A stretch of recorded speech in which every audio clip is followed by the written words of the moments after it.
So I know there's at least one person in this conference that is planning to move to Madrid next year, which I very much welcome. It's an amazing city. I love it. This person is going to find herself in a tricky situation. There's around 11,000 flats or houses available for rent. This is from a big real estate website that's very famous in Spain. And there's 21,000 Airbnbs in the city. So it's literally easier to stay in an Airbnb than to find a place for rent. And this was the situation I found myself in a couple of years ago, and I did something about it. I want to introduce myself very quickly before I move on. So I'm originally an aerospace engineer, but I've been working all my professional life with Python and with lots of different software-related stuff. I'm in love with tech communities and sustainability, and in fact, I've been very connected with the Python community in Spain. And yeah, I'm going to fly through the slides because I have like 47 of them, and there's only 20 minutes left. So I hope that you're energized for this. So this is about a project that started in spring 2024. And I want to give you a little bit of context of what was happening. Well, I don't have to tell Lithuanians about rental prices because in 2024, the percentual increase in rent prices was even higher in Lithuania than it was in Spain. But as you can see in this graph, we were more or less on the same track. So you know more or less what I'm talking about. I live very close to the city center, and almost every week there's some announcement of some building or some flat that is planning an eviction by some bank or some vulture fund or something like that. So this is part of my day-to-day reality, and it was a couple of years ago. And in fact, that spring, the 20th of April, there were some massive demonstrations happening in the Canary Islands against the excess of tourism. So if you've heard that Spanish people are a little bit against tourism, well, this was the beginning of it, when the beginning of it reaching international media, because this has been going on for some time. And there was something interesting happening. So there was this wave of demonstrations happening all across the country. And the 25th of April that year, the Madrid City Council, so my city, froze the concession of new licenses to operate touristic rentals. And they announced that they were about to do something about it. And the same day that they made this announcement, they published some open data with the licenses that were already in operation. More on this in a second. The question is, I had no idea how many touristic apartments were operating or how many licenses or whatever, because there were lots of different numbers being shown in the media. Every different news piece was showing a slightly different number, so it was very difficult to actually figure out what was going on. And also, we started seeing on printed media and online media these kind of heat maps that show what everybody would imagine would happen, right? That near the city center, there's higher concentration of touristic apartments, and farther away from the center, there's less of them, which is very obvious, and also doesn't answer the question of where exactly are these touristic apartments. And so in May 2024, I started exploring all this data in a little bit more depth, and here's the process that I followed. I have to introduce a series of characters that are going to be very important in this story. So first of all is the registry. So the registry was region-wide, so not just for the town of Madrid, but for the whole region around Madrid, and that consisted in houses that had already applied or registered themselves to operate as touristic apartments. And in the open data that I can find, there's this registry number, so to speak. There's this VT followed by a number. And it turns out there were 11,000 registered buildings in this listing. Keep this number in mind. And then there were the licenses. So the open data about the actual permits of touristic units that were operating in the city of Madrid, not the whole region, but just the city. And there was this identifier on the left that I had no idea what it was about, and there was another number that I still didn't understand, some date of when the permit was given, and some coordinates. And this made me very happy because it means that I could plot a map later on.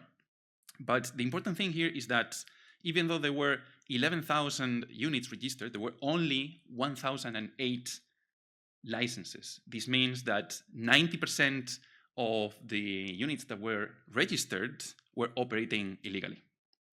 And so when I saw this thing, I did two things. I plotted this map, and this is not a heat map anymore. It's a dot map that shows every single unit. The blue ones are the ones that are operating legally, and the orange ones are the rest. So you can already see the dimension of the problem. And I live somewhere there, so it's pretty crowded. And I reached out to some local activists that were working around these issues a lot. And I said, look, I have all this data, and I think I was able to precisely identify where these more or less 10,000 units are operating. And they told me, well, we're doing a press conference next week. Can you have the data ready for us by then? And so I had exactly 1 weekend to prepare everything. So this is what I did. From 7th of June, I think this was a Thursday or something like that, until 12th of June, which was on Wednesday, the day of the press release. I had to really locate all these units, and because the plan was to report all of them to the city council. And this is easier said than done, because as anybody who has worked with open data already knows, data tends to be very messy, and open data given by the government is even messier than that. So, both data sets, the registry and the licenses, had an address, but this address was expressed in slightly different ways. Sometimes you would call the Lavapiés street, and some of the times it was the street of Lavapiés. So I had to kind of manage to match these two data sets, because this was essential to get the thing working. And so here comes the third character in this story, which is the official street city guide, what we call El Callejero. So it's another open data set that contains every single street in the city with some identifiers, the different particles of the name of the street or the square or whatever, the district, neighborhood, and so on and so forth, and some coordinates as well. This was more or less an authoritative source of what the names of the streets were, but still it was not 100% clean. I did some field work, and I went around walking around my neighborhood and identified a couple of streets that were slightly off. But never mind, this was the data that I was given, so I created a very complex pipeline to try to match these two data sets. And the idea is that, given that within a given area or neighborhood, street of Lavapiés and Lavapiés street are most likely the same street, I generated more than 1 million synthetic addresses, making small variations of the particles, special accents that are non-ASCII characters, and things like this. Initially, part of the pipeline tries to match, do an exact matching of the streets when the zip code was available. And when the zip code was not available in either of the datasets for whatever reason, then I would do a fuzzy search and try to do the matching there. So this was lots of fun to work with, as you can imagine. But on Sunday night, I had all the data that I needed. I gave this to the activists, and we made 10,134 reports in 5 different claim forms or something like that, or 1 per district, I don't remember. So things exploded. I appeared in the media. There was this photo and similar ones appearing in lots of different places. I appeared on TV right after doing this thing. This is right next to the office of these activists. I appeared on TV a few days before on a late night arguing with some guy that had like dozens of apartments in Malaga or something like that. And the day that these 10,000 reports were done, the mayor of the city was somewhere else doing like a press release, and somebody approached him and said, "Hey, these activists just made 10,000 claims, 10,000 reports. What are you going to do about it?" And he said, "Well, thank you very much for this citizenship collaboration. We're going to, encourage this kind of thing to happen. So I was very, very happy. I was completely euphoric. And this was the end of June. And, everybody went on holiday. And I went to the beach for a month. And I had lots of free time to think about what would be my next step. So I've spoken about the licenses, I've spoken about the registered units, but I haven't spoken about Airbnb proper yet. So if you remember the map from the beginning, there's more than 20,000 units listed in this scraped data from Airbnb. So there was still a very big gap. The thing with the Airbnb data is that it doesn't give you the address critically. It gives you some likelihood or where the unit is, but for privacy reasons and other reasons, they don't give you the address until you pay and you're supposed to be there. And so I took this data and I started looking into it, and it turns out there's some free text optional license text field. So whenever you're publishing a listing on Airbnb, you can optionally, if you want, or this was the situation in 2024, fill what's the license you're operating in. And you know what happens with free-form text fields? This was completely unhinged. I found all sorts of crazy things here. Lots of people saying, well, I actually don't need a license to operate this and things like this. So, there was a lot of strings. Some of these I understood, some of them I didn't. So, I started digging and I figured out that there were a series of patterns that I could recognize. So there were clearly some registry numbers. There were some clearly licenses. There were also some VAT numbers from businesses. I don't know what this was about, but they were there.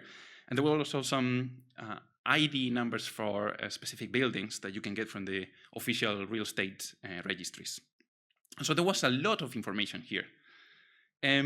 Also, I only knew the 1008 licenses that were published by the town hall, but there was already some sort of search engine from the town council that you could use to search about licenses for anything, for any sort of urban transformation that you're doing, or if you're opening a business or whatever, there's a search engine for that. And, well, obviously I wanted to filter by license ID or by license number, but that was the only field that could not be used in the search form. And so you already know where this is going. I scraped the whole thing on a Sunday night when I thought that there was nobody looking. I left this running for a few hours, and at the end of it, I had almost 500,000 license registries lying on my desktop for no specific purpose just yet. This was me at the beginning of September, so I had like these 10,000 reports that we've made. We were waiting for the town council to respond to us because they had a legal deadline to do that within 90 days. And I was also trying to make a report to Airbnb of one specific listing that I knew it didn't have a license, to see how they would react or how the process worked. I was looking for legal counsel as well because I was starting to get into muddy waters. And I was planning some very ambitious collective action, so I went completely crazy.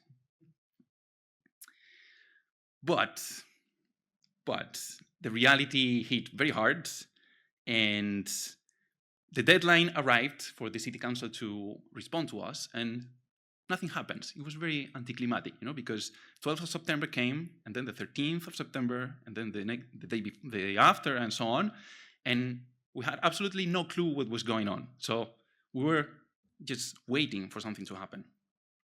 Also, I came to the activists with all these new ideas and information that I had, and they told me, look, thank you very much for your help, but we don't have enough manpower to do any of this, and we need legal counsel and money and organization and lots of things.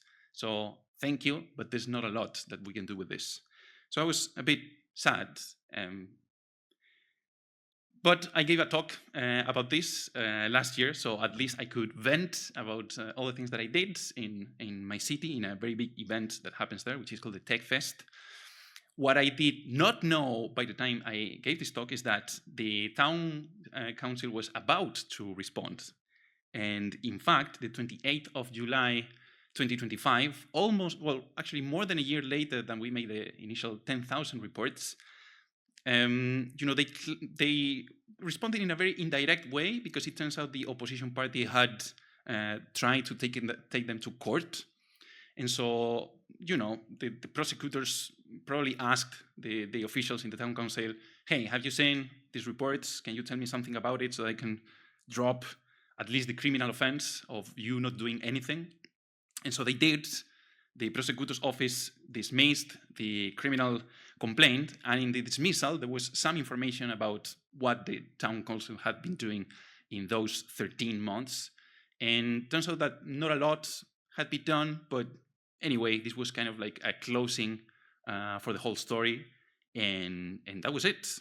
But the interesting thing is that in this period of time, the whole legislation changed. There was a European directive, and I think Spain was the first country to implement this in the national legislation, that forced touristic apartments to register themselves in some nationwide registry, and Airbnb had to keep track of these numbers, and there was like a electronic communication system between all the parties involved, so that the government officials could inspect whether a listing had a license or not, and if it did not, then there was some automated process to take it down.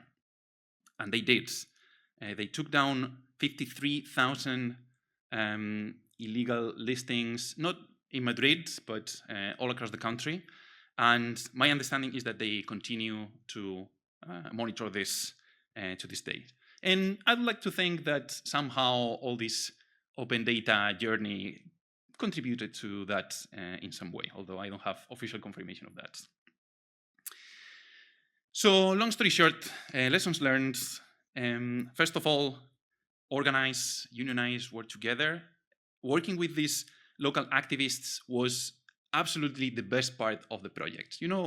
Working with the data and creating this pipeline and so on was fun for a weekend, but getting to understand their processes and the kind of things that they care about and how they worked and so on, and feeling that I made a real contribution thanks to them, because I did the dirty work of the data and so on, but they organized the press release, they made the reports and everything. So I'm super thankful to all of that, and it inspired me a lot on how do I want to continue doing things in the future.